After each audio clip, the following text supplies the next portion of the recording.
Profil kemiskinan Kabupaten Ogan Komering Ulu Selatan tahun 2020.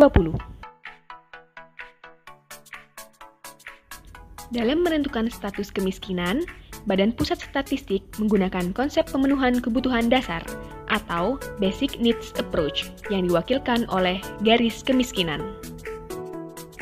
Pada tahun 2020, garis kemiskinan Kabupaten Oku Selatan adalah sebesar Rp341.148 per kapita per bulan. Artinya, penduduk dengan pengeluaran per kapita kurang dari Rp341.148 per bulan akan dikategorikan sebagai penduduk miskin. Dilihat dari sisi penduduk, persentase penduduk miskin di Kabupaten Oku Selatan pada tahun 2020 adalah sebesar 10,85% atau sekitar 39.500 penduduk miskin, dengan tingkat keparahan kemiskinan atau P1 sebesar 1,17% dan tingkat kedalaman kemiskinan atau P2 sebesar 0,23%. Melihat perkembangannya, tren persentase penduduk miskin di Kabupaten Oku Selatan menunjukkan penurunan selama beberapa tahun terakhir.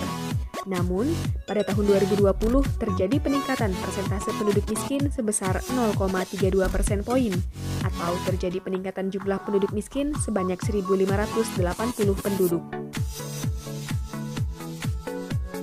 Secara umum, jika dibandingkan dengan kabupaten kota lain di Provinsi Sumatera Selatan, persentase penduduk miskin di Kabupaten Oku Selatan menempati urutan ketiga terendah, dan Kota Pagar Alam menempati urutan terendah dengan 9,07% penduduk miskin. Sedangkan Kabupaten Musirawas Utara menempati urutan teratas dengan 19,47% penduduk miskin.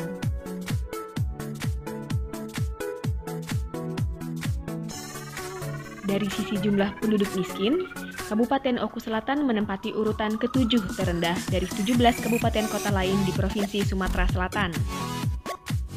Kembali lagi, Kota Pagar Alam menempati urutan terendah jumlah penduduk miskin dengan 13.000 penduduk miskin, dan Kota Palembang menempati urutan teratas dengan 183.000 penduduk miskin.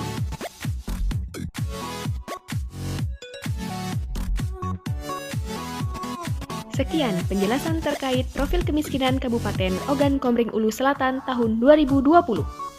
Presented by Badan Pusat Statistik Kabupaten Ogan Komering Ulu Selatan.